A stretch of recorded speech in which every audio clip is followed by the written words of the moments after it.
Respecto a un instituto jurídico, como ya lo dijo el doctor, tal vez muy tratado, muy desarrollado, pero lamentablemente creo yo, en la práctica poco se practica o poco se da, valga la redundancia. Y esto lo digo porque en algún momento de mi experiencia académica he sido fiscal adjunto, no solamente en el equipo especial, sino también en una fiscalía común, y he visto casos donde llevaban 3, 4 años en investigación.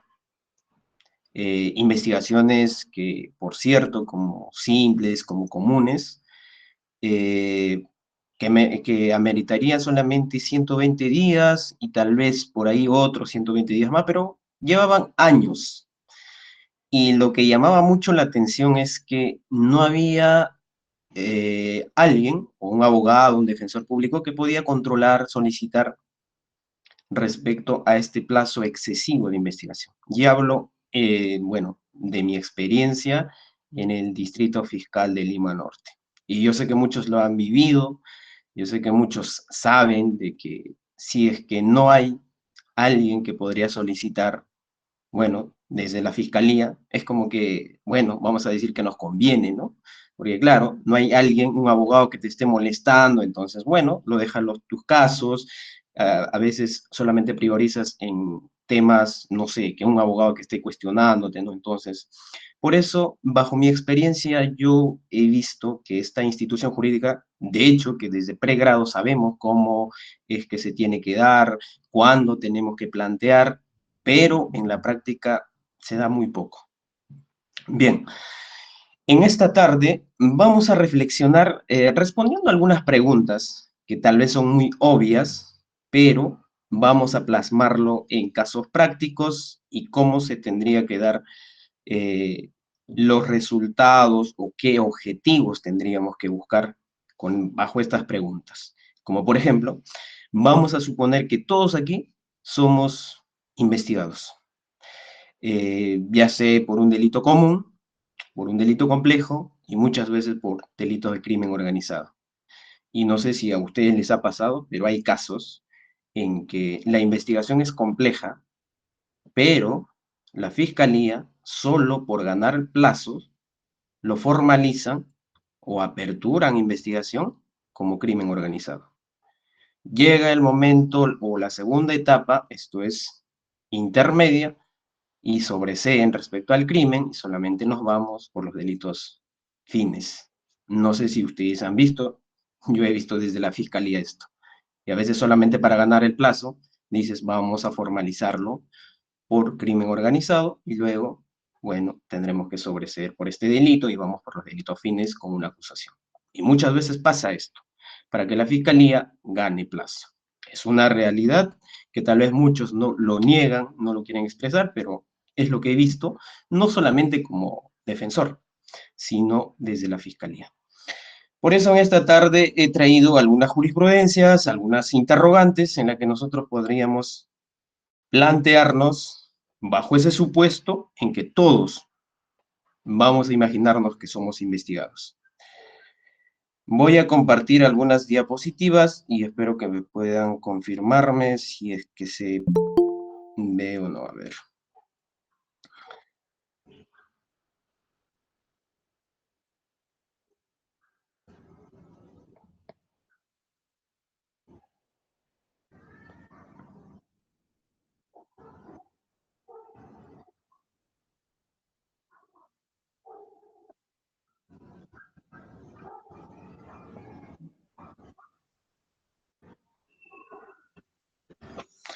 ¿Podrían confirmarme, por favor? ¿Se puede apreciar? Correcto. Bien, muchas gracias. En esta tarde vamos a hablar cómo y cuándo plantear estratégicamente un control de plazos, porque no es plantear por plantear tampoco, y eso lo aprendí desde la defensa. Por ejemplo, les voy a contar un caso, un supuesto, en que he visto muchos fiscales que investigan delitos comunes, hacen lo siguiente. A ver, imaginemos que Por un momento, ahora vamos a trasladarnos, que somos fiscales, y tenemos 100 casos a nuestro cargo. Y ahí vamos a ver por ahí, claro, como son 100, es naturalmente que es tedioso. O sea, no podemos decir que los 100 vamos a llevarlo bajo las reglas del proceso penal, dentro del plazo. Es entendible. Sin embargo, de los 100 casos, por ahí tenemos 2 casos que ya está por vencer, pero no tenemos información suficiente, ya sé porque somos fiscales negligentes o tenemos mucha carga, no lo sé, pero tenemos 2 casos que está por vencer, pero no tenemos información suficiente para poder formalizar o acusar. Ya estamos hablando que estamos en la etapa de investigación preliminar.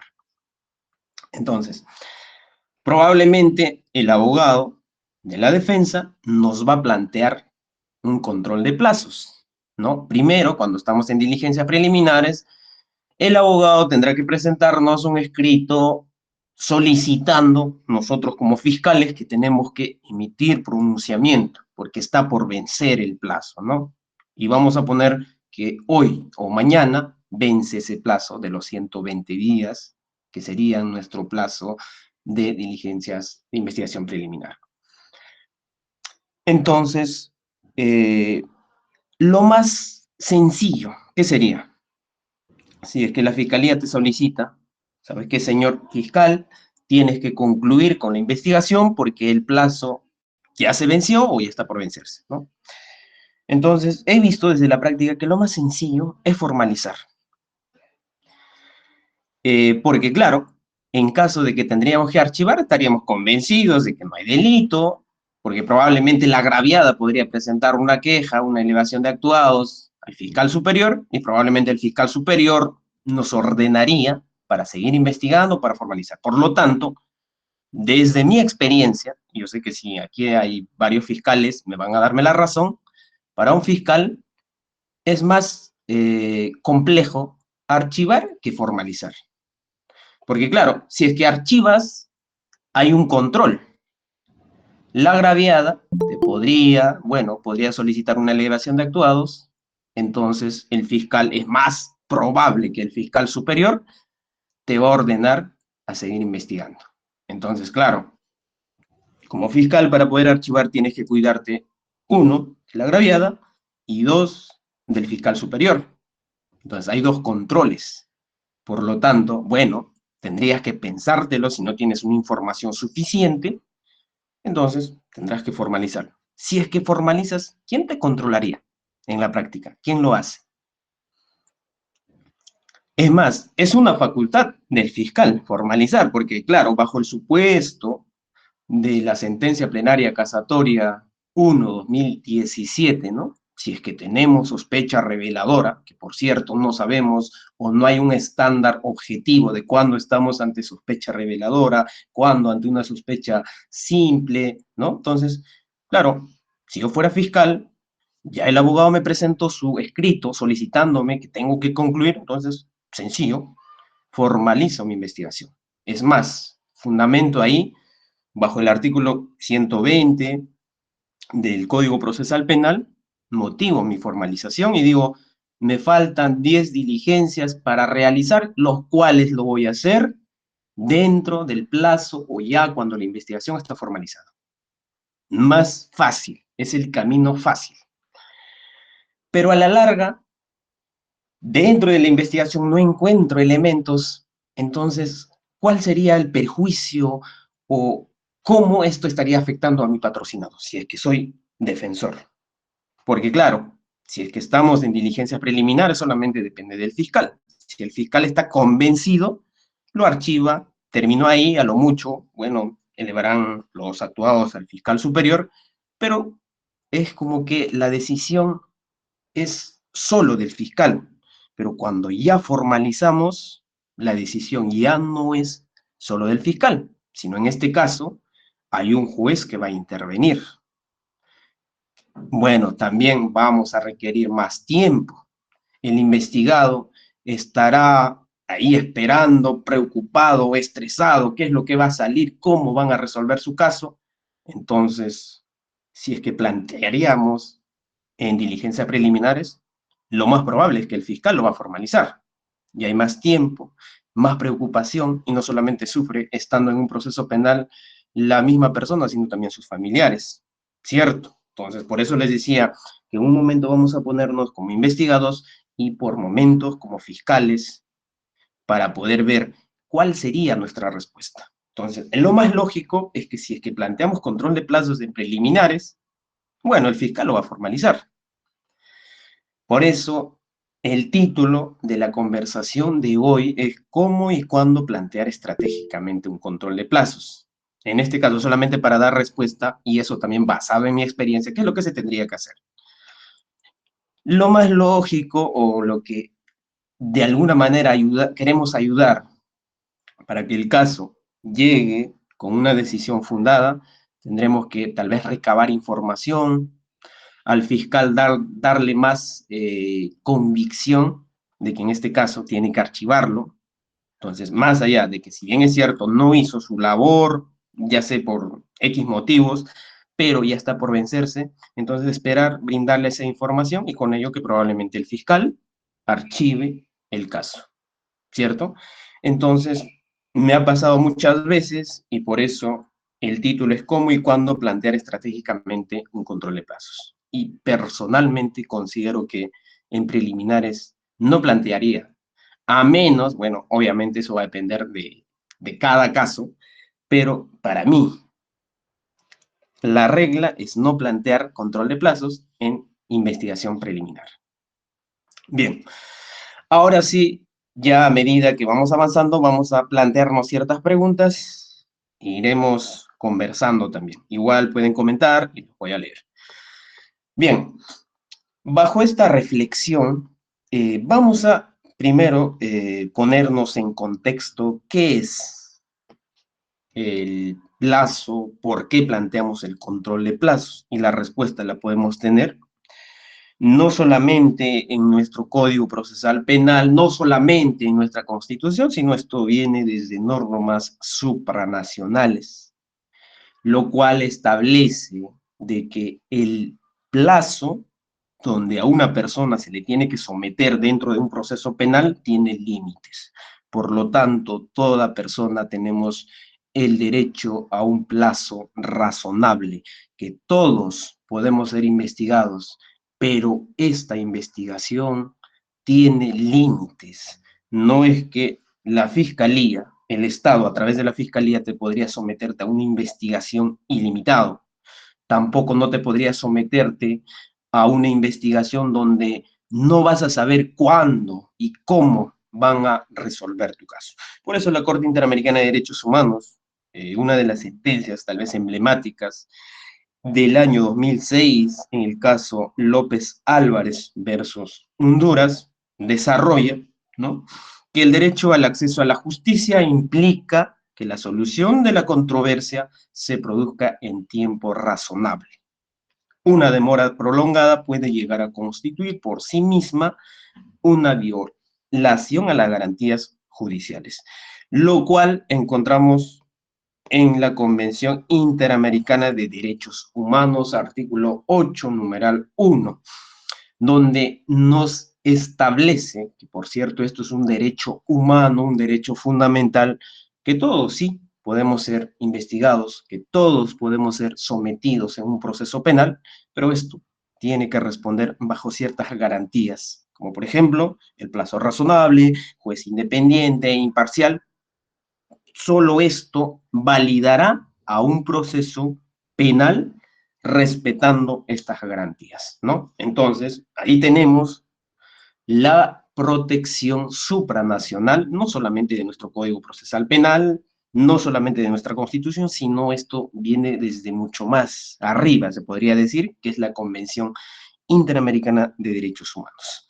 Y es así como llegamos a nuestra jurisprudencia nacional, y donde establece, bueno, esto a través del Tribunal Constitucional dice que el derecho al plazo razonable del proceso a ser juzgado dentro de un plazo razonable constituye una manifestación implícita del derecho al debido proceso. Claro, estamos hablando dentro del debido proceso y ahí el derecho al plazo razonable. Esto en la sentencia 2141 del 2012, un proceso de habeas corpus, ¿no? El caso Pastor Ramírez. Creo yo, o por lo menos desde he investigado, este es el primer caso que el Tribunal Constitucional desarrolla y reconoce como un derecho humano o define a esta institución jurídica. Y también tenemos otro caso, otra sentencia muy emblemática, de esto vamos a hablar más adelante, porque es muy importante, Salazar Monroy, donde define el Tribunal Constitucional que el plazo de un proceso o un procedimiento será razonable, y ojo, aquí no solamente hace referencia al derecho penal, sino también, podemos decir, al derecho administrativo, porque a través de lo cual, bueno, el Estado también ejerce su poder punitivo, ¿no? Donde nos dice, será razonable solo si es que aquel comprende un lapso de tiempo que resulte. Estas dos características no tenemos que olvidarnos, necesaria y suficiente para el desarrollo de las actuaciones procesales necesarias y pertinentes. Esto es muy importante porque estas características nos van a dar por qué la Fiscalía podría declarar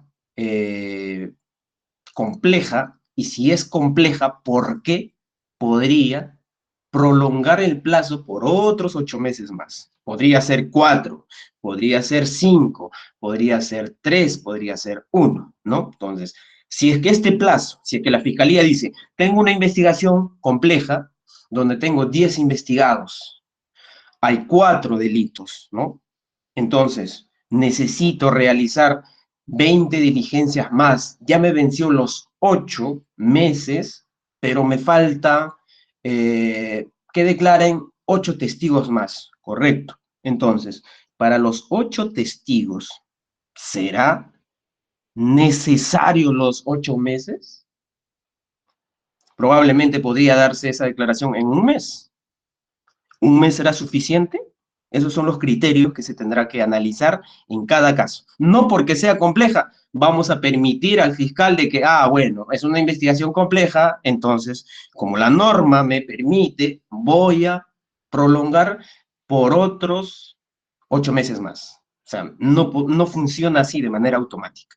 Por eso el Tribunal Constitucional dice que tiene que cumplir con estas dos características, necesarias y suficientes. Si es que probablemente responda a esta pregunta, claro, entonces podría ser los 8 meses, podría ser 7, podría ser 5, en fin, dependiendo de qué diligencias tiene que realizarse.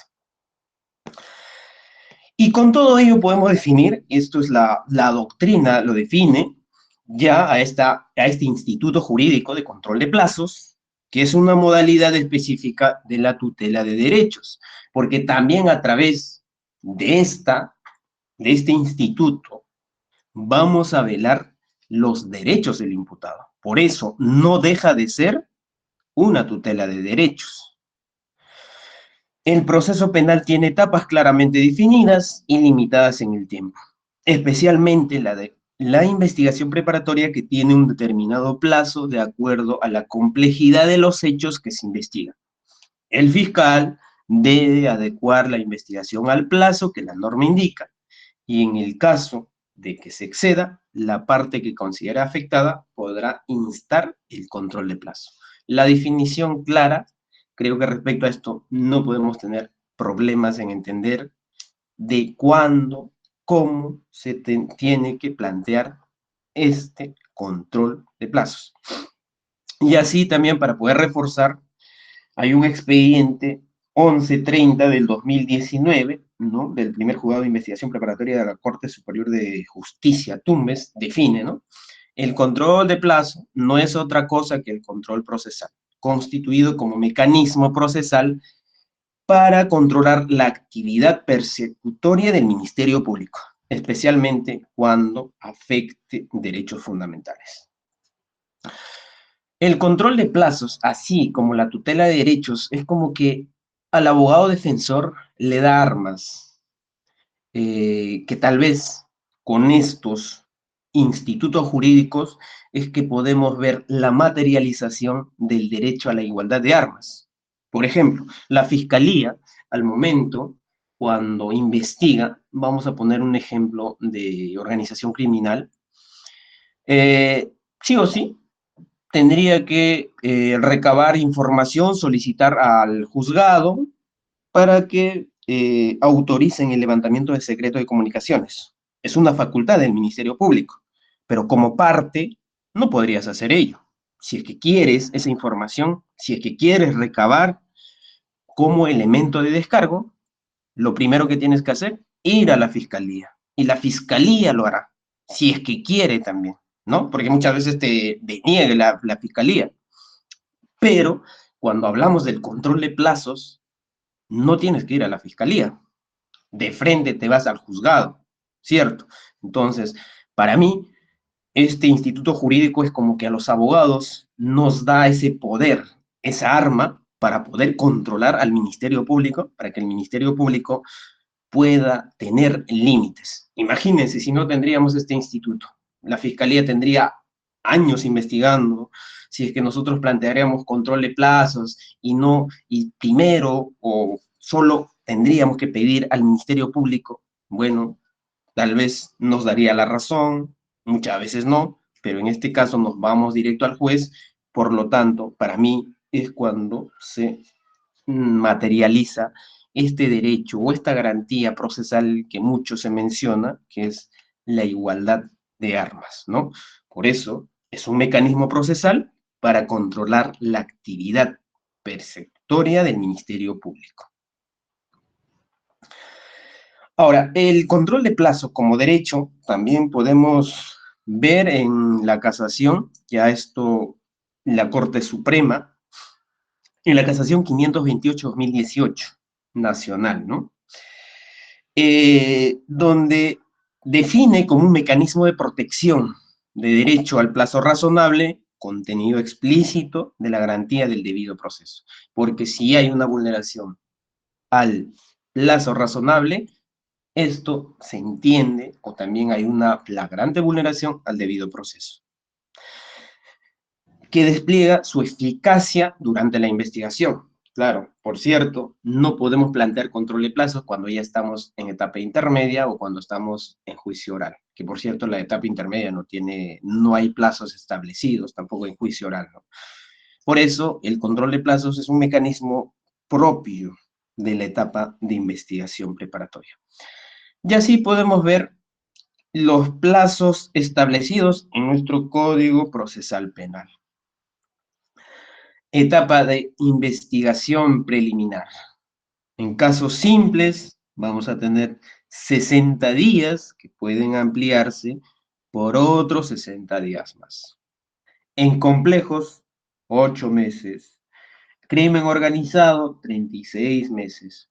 La regulación respecto a los plazos simples tenemos en el artículo 334, numeral 2 del Código Procesal Penal, complejos, 342 del Código Procesal Penal, y así también podemos hablar de la prórroga. Y por cierto, he tenido casos donde la Fiscalía solicita prórroga en investigación preliminar. Y aquí hay un dato que eso no existe, ¿no? O sea, no se puede dar prórroga del plazo en investigación preliminar. Y eso lo dice la Corte Suprema. En la apelación 251, fundamento cuarto, dice, a diferencia del plazo de investigación preparatoria formalizada, las diligencias preliminares no tienen contemplada la prórroga de plazo. No es posible aplicar esa analogía, ¿no? Entonces, en preliminares no podemos hablar de la prórroga. Esa figura está más para la etapa ya cuando está formalizado. Lo mismo pasa en delitos simples, 120 días, en la etapa ya formalizada, en compleja 8 meses y crimen organizado 36 meses. Aquí sí, admite la prórroga en caso de delitos simples será 60 días, compleja 8 meses, crimen organizado 36 meses. Eso, creo que eso es un aspecto matemático, el Código Procesal Penal lo establece. Y luego, después de la conclusión de investigación preparatoria, el fiscal en 15 días tendrá que decidir si va a acusar o va a solicitar el sobreseimiento. Ahora, ¿desde cuándo se computan los plazos? ¿No? Desde que el fiscal toma conocimiento del hecho punible. Esto ha sido desarrollado en la Casación 144-2012, Lambayeque, y los plazos, en caso de clara y compleja, no puede sobrepasar los 8 meses. Bien, ahora sí, vamos a responder algunas preguntas que en este caso hemos planteado. Ya tenemos el dato o los artículos que está en nuestro Código Procesal Penal cuando estamos ante delitos simples, complejos, crimen organizado, cuál es el plazo. Entonces, si es que eso aplicaríamos de manera matemática, como ya les dije, entonces el fiscal automáticamente diría, bueno, estoy en una investigación contra crimen organizado, pero me falta la declaración de 5 testigos y por lo tanto, bueno, como quiero ganar tiempo, meses, entonces voy a solicitar la prórroga por otros 36 meses más. Sencillo, sería así. Sin embargo, para poder regular ello, que no necesariamente puede ser 36, puede ser 5 meses, 3 meses, 10 meses, 20 meses, para ello la Corte Interamericana de Derechos Humanos ha desarrollado criterios cuándo se tendría que dar estos plazos, ¿no? Y esto lo vamos a ver en dos sentencias muy conocidas, que mucho se habla. Ello es el primero, Jenny Lacayo versus Nicaragua, de 1985, y Valle Jaramillo versus Colombia, 2008. Y también otra, que es Cagua Fernández versus Honduras, del 2009. Y en esta sentencia, ¿qué es lo que desarrolla la Corte Interamericana de Derechos Humanos? 4 características de cuándo se tendría que dar o cuándo estamos ante una investigación compleja y por qué tendría que darse estas prórrogas, ¿no? Primero, la complejidad del asunto, la complejidad de la investigación. Segundo, la actividad o conducta procesal del imputado, ¿no? En este caso también se tiene que evaluar qué pasa. Si es que hay un imputado, no sé, plantea tutelas cada semana, pese a que hay pronunciamientos ya definidos o criterios establecidos, pero el imputado sigue planteando tutelas, presenta testigos, que estos no cumplen con estas características de utilidad, pertinencia respecto a los testigos que está ofreciendo, ¿no? Entonces, claro, sería una conducta dilatoria. Entonces, esto obviamente no lo vamos a tomar como beneficio para el imputado. Entonces, por eso, el segundo criterio es la actividad o conducta procesal del imputado. Claro, y no solamente podría ser también de su abogado, sino igual, ¿no? Del imputado, tal, y también de su abogado. Segundo, la conducta de las autoridades judiciales, ¿no? Que muchas veces he visto casos donde, por ejemplo, yo he planteado control de plazos en mes de marzo, pero el fiscal, perdón, el juez, ¿cuándo me programan? En mes de agosto. No sé si a ustedes les ha pasado, pero hay juzgados que hacen eso. Entonces, eso tiene que ser imputable, bueno, a estas autoridades, ¿no? Entonces, eso no podría ser perjudicial para el imputado. Eso es el tercer criterio que se tiene que analizar en estas audiencias, ya cuando planteemos control de plazos.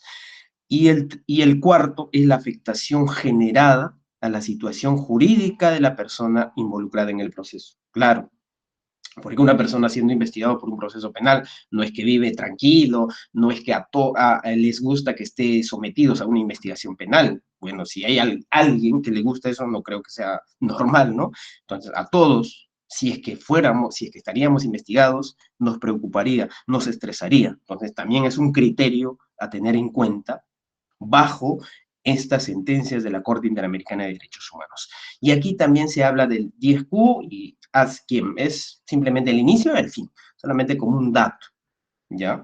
Ahora, cuando ya estamos, digamos, planteando, o ya nos fuimos a la audiencia de control de plazos, entonces, ¿cuál sería la conclusión o qué objetivo, qué resultado tendríamos si es que el juez, por cierto, nos da la razón, o también la fiscalía podría decidir, ¿no? Eh, Bajo el artículo 342 del Código Procesal Penal, cuando el plazo ya venció, se requiere la contabilización de plazos y el fiscal tendrá que emitir su disposición de conclusión de investigación preparatoria. Eso tendría que darse si es que estaríamos... ¿Saca una caja más? No. Saca una más, por favor. Bien, entonces, bajo el primer supuesto es que el fiscal, lo normal, bajo la regla natural es que el fiscal va a emitir su disposición de conclusión de investigación preparatoria. Ahí no habría ningún problema, eso es el curso natural, la regla, ¿no? Luego, el artículo 343, numeral 1 del Código Procesal Penal, dice, cuando haya cumplido su objetivo, ¿no? Entonces, no sé si ustedes tienen algún caso donde la fiscalía dice, voy a aperturar investigación y esto es complejo, por lo tanto sería 8 meses. Luego formaliza como investigación compleja y naturalmente bajo la regla sería 8 meses. Pero la fiscalía es muy diligente y dice, bueno, si bien es cierto la investigación era compleja y tenía 8 meses para poder investigar, sin embargo, ya cumplí con este objetivo. Solo pasaron 5 meses. Por lo tanto, bajo el artículo 343, numeral 1 del Código Procesal Penal, voy a emitir mi disposición de conclusión de plazo. ¿Por qué? Porque ya mi investigación cumplió con su objetivo. No sé si eso les ha pasado. A mí no. Es más, no he visto ningún caso en que la fiscalía, antes de cumplirse este plazo, ya haya emitido su acusación o su sobreseimiento, ¿no? Siempre se da al último día o es que se pasan algunos días y recién presentan. Pero eso no quita que el Código Procesal Penal establece, es válido, que podría concluir antes de tiempo. Pero si es que no se da uno de estos supuestos, ahí vamos a intervenir y vamos a solicitar un control de plazos. Esto bajo el artículo 343, numeral 2 y 3 del Código Procesal Penal. Dice, la investigación preparatoria concluirá por decisión del fiscal o por disposición del juez de investigación preparatoria. Esto siempre en cuando vamos a una audiencia y el juez tendrá que verificar si realmente ya cumplió, y si es así, nos dará la razón fundada, nuestra pretensión, y ordenará al fiscal para que emita su pronunciamiento, una acusación o un sobreseimiento. Y si es que es así, las consecuencias. Aquí tenemos 3 supuestos que podría darnos si es que el control de plazos es fundado. Primero, prohibición de continuación de persecución penal. Esto es sinónimo de un archivo. Y hasta donde sé, solo en nuestro país solo se ha dado en un caso. Es el famoso caso de Chacón Málaga, donde el Tribunal Constitucional dice que no puede investigar por un tiempo excesivo y por lo tanto ya no se tiene que perseguir, ¿no? Penalmente, que esto no es otra cosa que un archivo, ¿no? Entonces, ¿es válido? Sí, se podría aplicar en otros casos, claro que sí, pero es un caso emblemático que hasta la fecha es el único, creo, que se ha dado esta figura, ¿no? Bajo el control de plazos y el Tribunal Constitucional ordena el archivo. El segundo supuesto o la segunda consecuencia es la oportunidad de un plazo para la emisión de la decisión. En este caso es que el juez, cuando nos declara fundada nuestra solicitud de control de plazos, le va a otorgar 10 días al fiscal para que el fiscal en estos 10 días emita su requerimiento de acusación o requerimiento de sobreseimiento. Esto conforme al artículo 343, numeral 2 del Código Procesal Penal. Y bueno, también puede ser una consecuencia la petición de inicio de un proceso de control interno. Esto ya, bueno, un proceso administrativo contra el fiscal, ¿no? En el caso del fiscal, el órgano de control, y en caso de juez, al otro. Esas serían las consecuencias si es que en una audiencia tendríamos razón, si es que en una audiencia el juez nos da la razón fundada nuestra pretensión de control de plazos. Ahora, ¿desde cuándo se computa el control de plazos? Aquí tenemos el artículo primero, el artículo del Código Procesal Penal 329, donde dice, desde que el fiscal tiene conocimiento del hecho punible. Y ahí, por ejemplo, había un tiempo, un debate, ¿no? ¿Qué pasa? Muchas veces llega el caso y se queda en mesa de partes, ¿no? Presentan la denuncia y se queda ahí el caso, bueno, el personal de mesa de partes es negligente, no lo pasa al fiscal provincial, por lo tanto el fiscal no tiene conocimiento. En mesa de partes va un mes, 2 meses, 3 meses, y recién, bueno, se le traspapeló la denuncia y después de 3 meses pasa al despacho fiscal. Entonces, si es que solamente haríamos una interpretación literal del artículo 329, entonces el fiscal tendría que decir, por ejemplo, bueno, tendrían que sancionarlo, procesarlo administrativamente al personal de mesa de partes, porque es la responsable, pero no me puso en conocimiento. Por lo tanto, como dice el artículo 329 del Código Procesal Penal, bueno, no tuve conocimiento, entonces no podría computarse, sino después de 3 meses recién estoy tomando conocimiento, así que de hoy en adelante que se computen, diría, pues, ¿no? Pero eso ya ha sido zanjado, ¿no? Primero en la casación 66-2010-1, que no es nuevo, sino ya lleva casi 10 años, más de 10 años, 11 años, perdón, 15 años sería, donde dice que el cómputo de plazo se da desde que el fiscal tiene conocimiento del hecho punible, puede conocer desde la denuncia de parte o actuación de oficio. Pero a esto lo que define o le da ese dato objetivo es la apelación 4-2020. En el fundamento 6.3 nos dice, de manera concreta, nos vamos a la parte resaltada, dice, desde que el fiscal realiza actos concretos de autoridad, ¿no? En este caso, ¿cuál sería ese acto concreto de autoridad? Para ya no tener ese tipo de, desde cuándo, desde que llega a mesa de partes o desde que llega al despacho del fiscal provincial, del fiscal adjunto, no, sino desde que el fiscal emita su pronunciamiento, esto sería un dato objetivo, una decisión, que sería la disposición fiscal de apertura de investigación preliminar.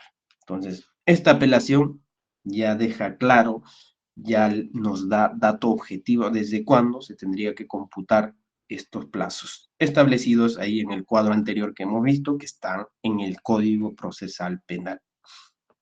Ahora, ¿cuántas veces se puede prorrogar una investigación preparatoria? Entonces, a eso es lo que íbamos, ¿no? Por ejemplo, ¿qué pasa si es que yo, como fiscal, estoy investigando eh, una organización criminal? Entonces, naturalmente, bajo la regla es que yo tengo 36 meses.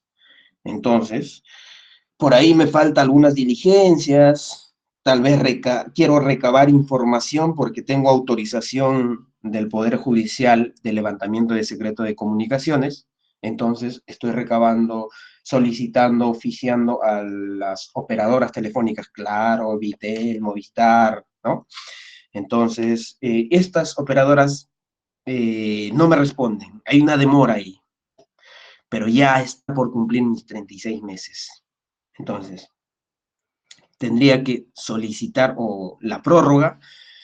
Probablemente los de estas operadoras me dicen, dame un mes, en un mes te voy a enviar toda la información que me estás solicitando. Entonces, claro, bajo ese criterio que ha establecido el Tribunal Constitucional, que es necesaria y suficiente, entonces ya pues, ¿no? Voy al juzgado y pido esta prórroga solo 2 meses. Puede ser, pero en estos 2 meses tampoco, no sé, presentan algunos problemas estas operadoras, dicen, bueno, en los 2 meses no hemos podido, por favor, damos otros 3, 4 meses más, no lo sé. Entonces, ahí se presenta esta pregunta, ¿no? ¿Cuántas veces podemos solicitar esta prórroga? Entonces, La tercera es a la Penal de Apelaciones Nacional en el expediente 46/2017, ¿no? Responde a esta pregunta. Dice, la pregunta que se formuló, si es si cabe la posibilidad de una segunda prórroga de investigación preparatoria. La casación 309/2015 Lima y 147/2016 Lima señala que la prórroga será requerida por disposición fiscal y su admisión por parte del juez de investigación preparatoria estará en relación a las dificultades del lugar. De esto podemos entender de que se puede darse hasta 2 veces la prórroga, pero tendríamos la tercera si en la primera he solicitado 2 meses, luego 3 meses, entonces si es que necesitaría un poco más, como que más plazo, perdería, ¿no? Porque solamente ya tuve estas 2 oportunidades para poder solicitar la prórroga. Si ahí solamente utilicé mis 5 meses, ya fui. Ya no puedo solicitar más veces, ¿no? Hasta 2 podría ser. Ahora, reducción de plazo.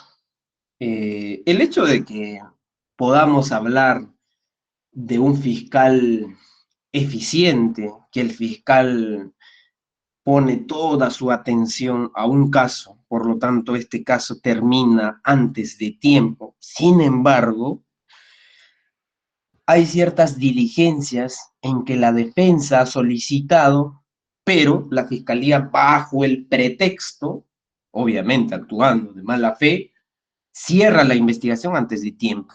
Entonces, eso no quiere decir tampoco que sea válido o se esté garantizando este derecho al plazo razonable. Y ahí el Tribunal Constitucional en el expediente 1006-2016, un proceso de habeas corpus Amazonas, caso Jorge Washington, dicen, si bien el plazo razonable se entiende comúnmente como una garantía ante las dilaciones indebidas, también garantiza que las controversias no sean resueltas en plazo excesivamente breves, que tornen ilusorias las etapas procesales y el derecho de defensa de las partes. Y en este caso, ¿qué tendríamos que hacer? Obviamente, plantear una tutela de derechos, solicitando la nulidad de esta decisión, ¿no? Del cierre o la conclusión del plazo. Entonces, no es que podemos decir que se está garantizando el derecho al plazo razonable, porque la Fiscalía hizo su trabajo o alcanzó su objetivo en un tiempo excesivamente corto. Entonces, eso no garantiza tampoco, sino por eso hablamos del plazo razonable. Y cuando hablamos de que sean necesarias y suficientes, no solamente nos referimos a la Fiscalía, sino también a la defensa, porque la Fiscalía tendrá que recabar información de cargo y la defensa información de descargo. Ahora, requisito de admisibilidad de control de plazos en diligencias preliminares. Es la única oportunidad en que se exige un requisito previo. Esto es, bajo el artículo 334, numeral 2 del Código Procesal Penal. Dice, quien considere afectado por una excesiva duración de las diligencias preliminares solicitará al fiscal le dé término y dicte la disposición que corresponda. Entonces, si es que estamos en diligencias preliminares, y al inicio les he hablado un poco de mi experiencia, pero si es que el caso amerita plantear un control de plazos en investigación preliminar, no es que te vas a ir directo al juzgado, porque si es así, obviamente te van a declararte improcedente, sino tienes que ir primero al fiscal, ¿no? Al fiscal tienes que solicitar, señor fiscal, ya cumpliste con el plazo, ya se venció, así que emita pronunciamiento. Probablemente la fiscalía te va a denegarte, ahí te está dando esa o estás cumpliendo con ese requisito para ir al juzgado. O también la fiscalía simplemente te ignoró, reiteras y la fiscalía no le importa, no te responde, ¿no? Y también eso te está habilitando para que puedas ir al juzgado solicitando el control de plazo. Ahora, bajo este artículo también considero que no solamente este instituto jurídico está pensado para el imputado, sino también para el agraviado, ¿no? Porque dice quién considera afectado, no solo está dando esta facultad al imputado, sino también parte procesal es la agraviada. Y por lo tanto considero que sí, también podría solicitar. Ahora, tipos de audiencia de control de plazos. Dentro de esto vamos a ver tres. El primero, audiencia de control de plazos en diligencia preliminares. Esto va a ser solicitada por la defensa técnica y ya hemos referido de que primero tenemos que solicitar a la fiscalía, luego al juzgado. Otro tipo de audiencia de prórroga de investigación preparatoria. Claro, esto lo va a solicitar el Ministerio Público, porque el Ministerio Público cumplida sus plazos, puede ser por delito común, complejo, crimen organizado, no es que automáticamente dice, como tengo, o como el Código Procesal Penal me faculta poder prorrogar por otros 36 meses más, bueno, solamente voy a emitir mi pronunciamiento, mi disposición y se acabó. No, sino esto tiene que ser solicitada bajo autorización del juez. Es ahí donde se va a definir, se va a debatir los criterios que hemos visto de estas sentencias de la Corte Interamericana de Derechos Humanos, de los cuatro criterios, ¿no? Y otro tipo de audiencia es el de control de investigación preparatoria, esto que ha sido prorrogada por el mandato judicial, porque ya cuando hay una prórroga, ante esta prórroga, claro, ¿qué pasa si es que la fiscalía, perdón, el juez le da como prórroga solo 10 meses y la fiscalía ya va por el mes 11? Entonces, ante esta situación, obviamente, tendremos que solicitar control de plazo. En este caso ya no vamos a ir a la fiscalía, ya no vamos a solicitar al fiscal que emita su pronunciamiento, sino de frente vamos a un juez de investigación preparatoria. Ahora, ¿qué pasa con las diligencias fuera del plazo? ¿No? Eh, Estamos ante una investigación compleja en los 8 meses, pero ya vamos en el mes 10º. Y la fiscalía sigue recabando información, sigue llamando a los testigos. ¿Qué pasaría con estas diligencias, con estos elementos de convicción? A ello nos responde la apelación 251-2022 Suprema, de 7 de septiembre del 2023, fundamento sexto, ¿no? Se habla del plazo impropio. Así que primero, si ya estamos fuera de este plazo, del plazo establecido, del plazo legal, vamos a hablar del plazo impropio, que señala no es posible declarar la nulidad de las actuaciones tras vencerse el plazo, por imperio del artículo 144 del Código Procesal Penal, porque se trata de un plazo impropio. Su fin es regular la actividad de los fiscales y jueces en cumplimiento a las atribuciones de un proceso. Por su propia naturaleza, su incumplimiento no genera reclusión o caducidad ni nulidad alguna. Entonces, si es que fuimos, claro, también esto exige el trabajo minucioso, atento de la defensa, pues, ¿no? Porque no sería una defensa que, bueno, por ahí me olvidé, se me pasó y me doy cuenta que la fiscalía en un caso de investigación compleja ya iba por el mes 20, entonces no voy a decir, uy, se me pasó, entonces voy a plantear o solicitar la nulidad de todas las diligencias. No, pues, porque también como abogado no has ejercido tu función de garantizar sus derechos del imputado, entonces eso no te podría dar facultad de solicitar la nulidad de estas diligencias, de estos elementos que se ha recabado en este plazo impropio, ¿no? Eso es lo que nos dice la apelación 251-2022 Suprema. Y ya para ir concluyendo, solamente aquí tenemos como un caso práctico, ¿no?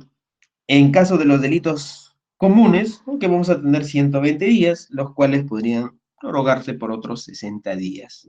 Entonces, bajo un ejercicio matemático, podemos decir de que empezamos con la investigación o hay una emisión de disposición de apertura de diligencia preliminares el 1 de enero. Y eso estaría cumpliéndose el 1 de mayo. Y si es que habría una prórroga, sería hasta 1 de julio del 2024. Eso sería el plazo máximo en delitos comunes. Delitos complejos, 1 de enero empezamos con la investigación, la apertura de diligencia de investigación preliminar cumpliría 1 de septiembre del 2024 y si es que hay una prórroga se daría hasta 1 de mayo del 2025. Crimen organizado, 1 de enero del 2024, 1 de enero del 2027 estaría cumpliendo este plazo y la prórroga se podría darse hasta 1 de enero del 2030, ¿no? Pero los criterios no es que automáticamente se va a darse estos plazos. Si bien es cierto, en este ejercicio práctico hemos visto los plazos como máximo. Esto no quiere decir de que de manera automática la prórroga se va a darse hasta este tiempo, hasta esta fecha, sino ya hemos establecido que bajo las sentencias de la Corte Interamericana de Derechos Humanos, se va a darse estos, o tiene que cumplirse con estos 4 criterios, ¿no? Jenny Lacayo versus Nicaragua, Valle Jaramillo versus Colombia y Cabo Fernández versus Honduras. Es ahí donde se define, desarrolla estos criterios. Por lo tanto, a manera de conclusión podemos decir, primero, el derecho al plazo razonable no es un aspecto formal, no es algo que no tendría que tomarse mucha importancia dentro del proceso penal, porque la Convención Interamericana de Derechos Humanos en el artículo 8, numeral 1, dice, primero, que es un derecho humano y para que el proceso penal se dé bajo el debido proceso que tanto se habla, tiene que cumplir uno de ellos, el plazo razonable. Otro por ahí podemos ver juez independiente, imparcial, ¿no? Pero nos enfocamos en el plazo razonable. Si es que no se cumple con este plazo razonable, obviamente, por ejemplo, ahora, en el último acuerdo plenario respecto a la determinación judicial de la pena, ¿no? Hasta hay un beneficio si es que el Estado se demora, ¿no? Por lo tanto, ahí también es un reconocimiento a este derecho. Segundo, como segunda conclusión, es que los criterios que establece el Tribunal Constitucional tiene que darse bajo estos dos supuestos, ¿no? Necesario y suficiente. Si es que es necesario 5 meses para la realización de esas diligencias que la Fiscalía está solicitando, si es necesario, se tendría que darse y también tiene que ser suficiente. Y no solo para la Fiscalía, sino también para la defensa. Lo que no permite que podría concluirse en un plazo excesivamente breve, bajo ese supuesto de que la Fiscalía cumplió con su objetivo, ¿no? Y finalmente, eh, tendríamos que ver estas características o estos criterios de cuando estamos ante investigaciones complejas, crimen organizado, que estos podrían ampliarse, perdón, prorrogarse en los plazos. Para ello se tendrá que evaluar estos 4 criterios: la complejidad del asunto, esto es el tema de cuántos investigados tenemos, cuántas diligencias se va a dar, en qué lugares. Desde ya estamos dentro de la complejidad del asunto, la complejidad de la investigación. Segundo criterio, la actividad o conducta procesal del imputado y de su abogado. Ya pusimos como ejemplo de que no sería posible interpretarse o darse como un beneficio cuando el acusado ha planteado tutelas o su comportamiento ha sido dilatorio. Entonces, bajo ese supuesto, obviamente, no es que vamos a ir a un juez y decir, señor juez, se ha excedido la fiscalía en los plazos de investigación. Entonces, el juez o el fiscal nos tendrá que decir, pues no, pero sí has tenido un comportamiento dilatorio. Es el segundo criterio a tomar en cuenta. Tercero, la conducta de las autoridades judiciales, que hay mucha demora, muchas veces para el tema de la programación de las audiencias y todo ello, ¿no? Y finalmente también se debe tener en cuenta la afectación generada por la situación jurídica de la persona involucrada, que no solamente puede ser el procesado, sino también las personas que lo rodean, esto es, los familiares, ¿no? Entonces, con eso concluiríamos con esta sesión. Así que los invito, si es que tienen algún comentario o algún dato que podrían darnos. Muchas gracias.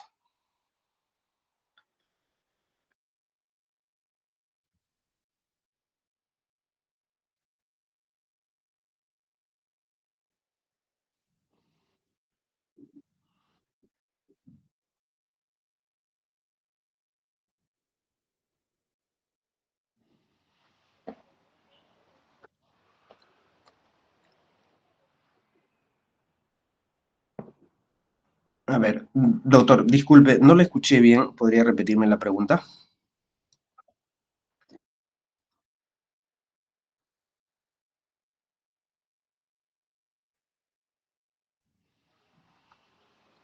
Ah, ya. Bien.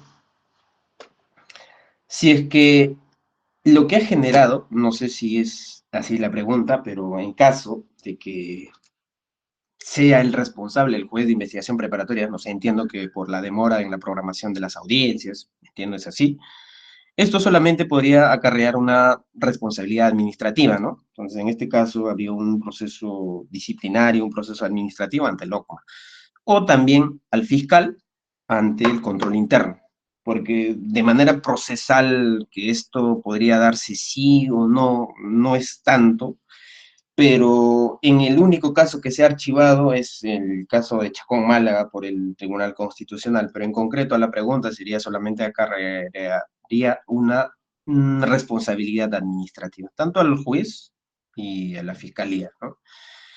Pero si hay posibilidad de que podría archivarse el caso, pero el único caso en el Perú es eso de Chacón Málaga. Esa sería mi respuesta, no sé si con eso satisface esa duda, o en todo caso, no sé, podría reformularme la pregunta. Gracias.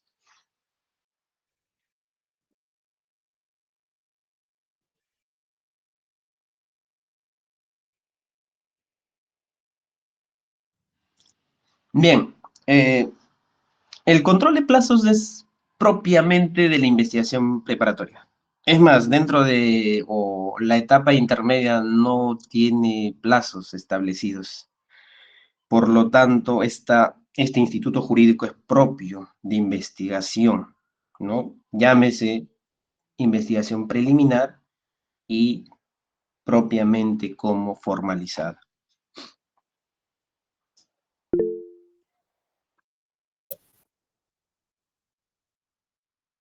A ver, voy a revisar. Mm,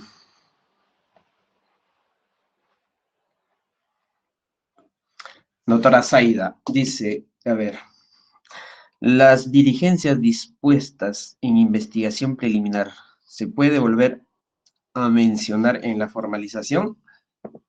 Bien, entiendo bajo la figura de ampliación, podría darse, pero no es que se van a volver a repetir las mismas, ¿no? Esto, si es que la fiscalía, por ejemplo, hay un testigo, digamos, no sé, César. César es un testigo que la fiscalía ya le llamó en investigación preliminar. Y si es que hay datos que podría ampliarse en su declaración que nos va a dar César, claro, la fiscalía podría volver a llamar cuando la investigación está formalizada. Y obviamente bajo el artículo 120 del Código Procesal Penal, esa disposición que cita a César para que declara dentro de la investigación ya formalizada tiene que estar motivada. Cuál es el extremo? ¿Por qué datos tendría que volver o dar su declaración ampliatoria? Pero no es que simplemente allá llamé a César en preliminar y también voy a llamar cuando ya la investigación está formalizada. Si es así, bueno, el Código Procesal Penal también nos faculta que podamos plantear una tutela de derechos.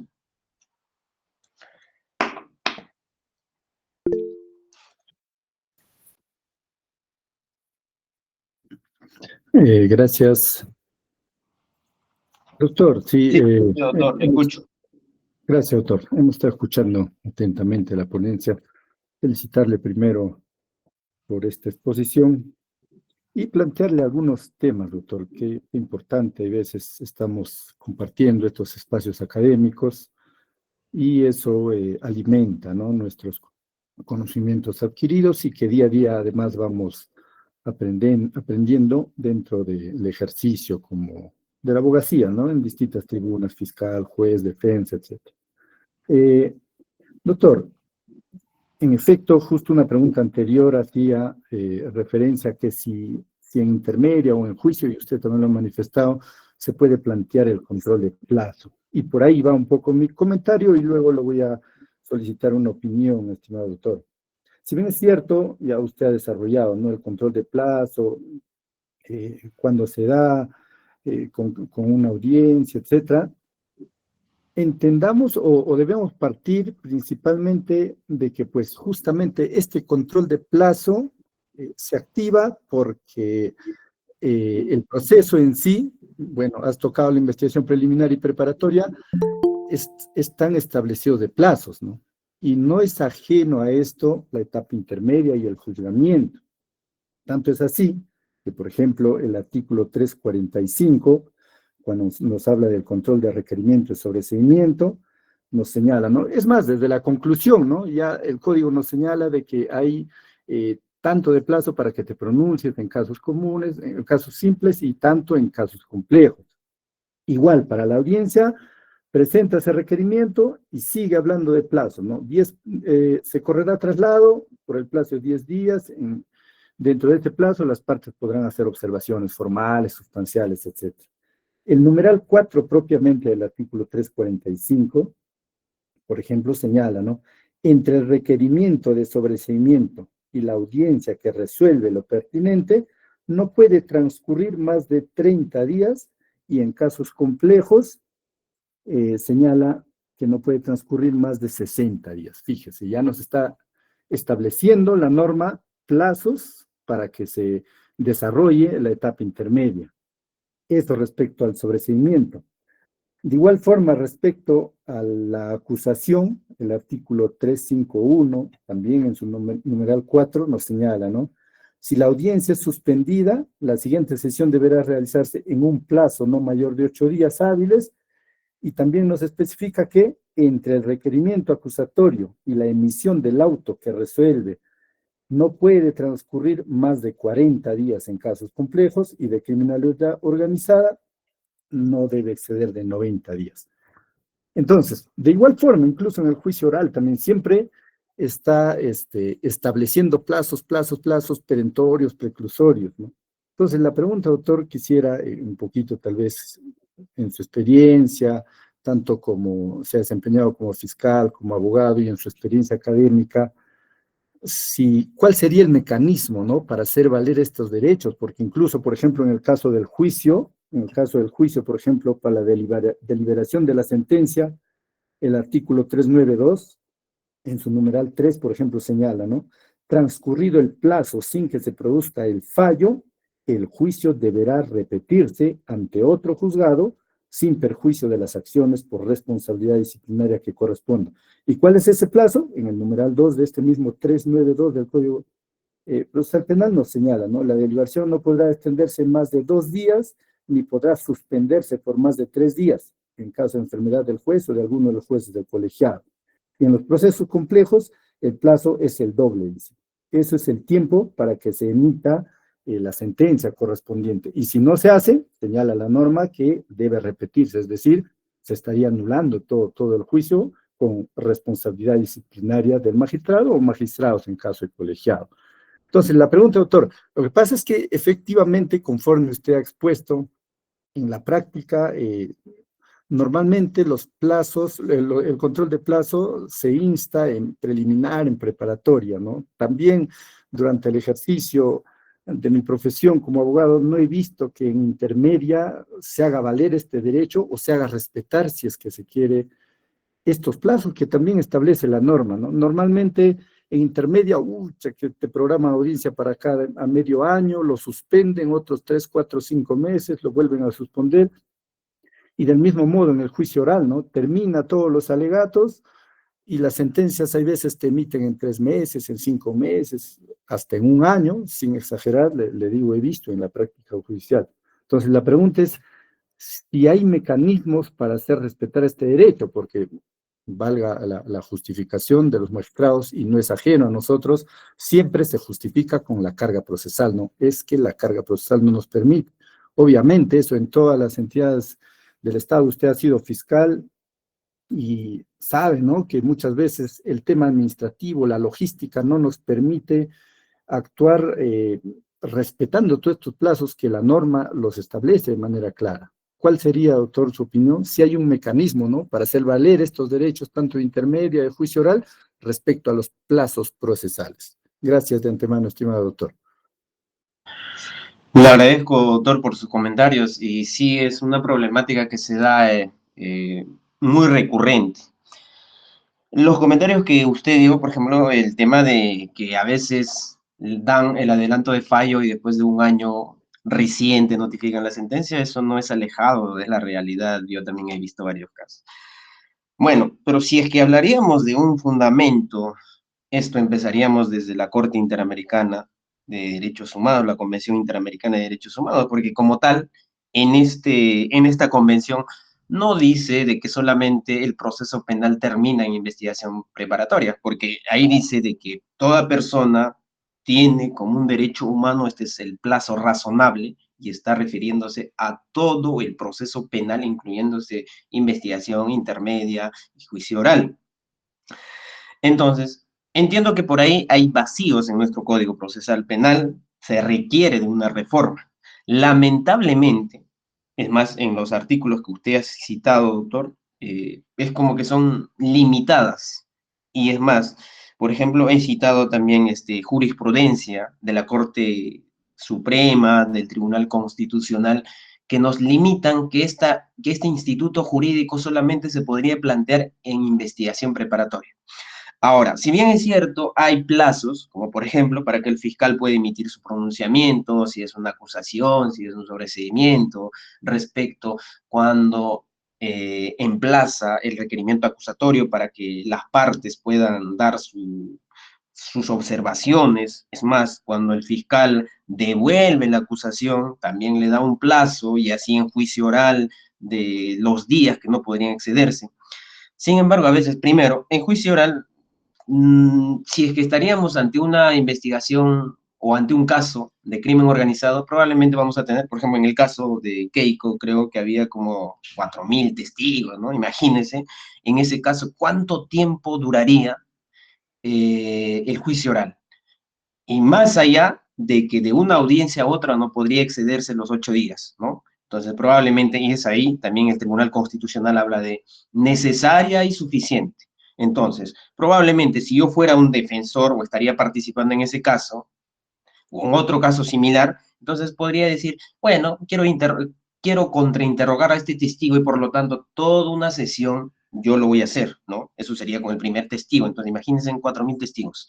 Lo mismo pasaría en los alegatos de apertura, los alegatos de cláusula. Entonces, creo yo que por ahí, en juicio oral, no podríamos tener un plazo, no podría haber un dispositivo legal que podría decir, por ejemplo, ya, si es un caso de crimen organizado, tiene que terminar el juicio oral en un año, o sea, no se podría decir, o en 3 años, porque pueden presentarse esas situaciones. Claro, pero creo a eso complementa el tema de que de una audiencia a otra audiencia no podría excederse de los 8 días. Eso. Por otro lado, en tema de la etapa intermedia, lo mismo pasa. A veces cuando ya la fiscalía devuelve la acusación, la fiscalía presenta otra vez una acusación deficiente, nuevamente devuelve. Entonces, por ejemplo, ahí en nuestro país, por lo menos, bueno, he visto legislaciones de otros países, en concreto en Chile, por ejemplo, dice cuando ya 2 veces que el fiscal no corrige su acusación, ya se tiene que sobreseer. Pero lamentablemente en nuestro país no se da ello. Entonces, creo que son esos vacíos, no tanto que se tendría que regularse de manera taxativa o expresa estos plazos en supuestos como esta. O sea, no tanto los plazos, pero la reforma se necesita ya, por ejemplo, el tema del, si es que la fiscalía, sería como en Chile, si es que la fiscalía no corrige su acusación una y dos veces, ya tendría que sobreseerse el caso, no sé cómo, cosas como esa, ¿no? Sin embargo, una institución como tal en nuestro país, ahora mismo, para poder controlar estos plazos, no existe, lamentablemente. Entonces, tenemos que estar sujetos a ello. Sin embargo, si hay responsabilidades administrativas que se podrían darse en caso de, como en el supuesto que usted ha planteado, doctor, que emiten el fallo, luego para la notificación tenemos que esperar meses y muchas veces hasta años. Entonces, claro, es más, yo he visto en algún momento, yo también he trabajado en el Poder Judicial y en ese caso es como que los jueces cuando más se demoran para la emisión de la sentencia, tienen una pésima motivación, ¿no? Entonces, creo yo ahí es más un trabajo de personal y también considero que puede plantearse la nulidad. Y por ahí creo que ayuda esto el último acuerdo plenario respecto a la determinación judicial de la pena, donde también si es que hay un exceso en el proceso, ya no solamente en investigación, sino en el proceso, también hay beneficios que se podrían darse, ¿no? Entonces, creo que por ahí hay algún avance tal vez, pero más yo consideraría de que en algún momento, por ejemplo, voy a citar a un abogado que admiro, que es el doctor Ronald Hanco, y él hablaba que muchas veces en nuestro país nos damos con jueces, fiscales y abogados procedimentalistas, ¿no? Entonces, ¿qué significa esto? Necesariamente tiene que haber un artículo en el código que nos diga el plazo tiene que ser tanto. Entonces, solo así podemos tal vez desarrollar de manera adecuada nuestro trabajo. Es como que necesitamos un manual para que nosotros estemos ahí, ¿no? Entonces, es por eso que hasta el tribunal, perdón, la Corte Interamericana de Derechos Humanos saca estas dos sentencias emblemáticas, bueno, son tres, con la última que fue en el 2009, en lo que dice, ¿cuándo estamos? ¿Cuáles son esos criterios que se tendría que analizarse? ¿No? Entonces, para ello, ¿qué necesitamos? Fiscales, jueces, abogados procesalistas.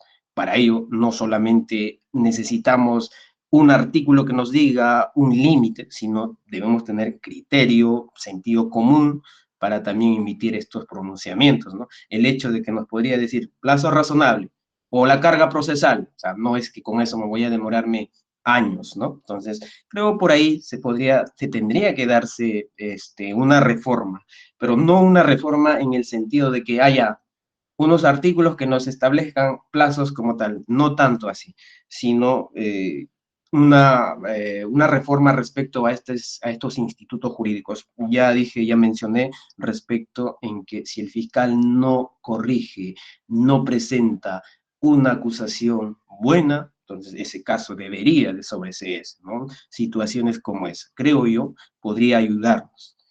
Eso sería mi opinión, doctor, pero bueno, lamentablemente en la actualidad ahora mismo no tenemos un instituto jurídico como para poder plantear en intermedia, en juicio oral. Solamente tendríamos que, bueno, quejarlo a estos magistrados, si es posible, denunciarlo, ¿no? Lo único que nos queda, porque no hay otro.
Muchas gracias, doctor. De igual manera agradezco a todas las personas que estuvieron hasta estos momentos. Muchísimas gracias por este espacio, por la consideración.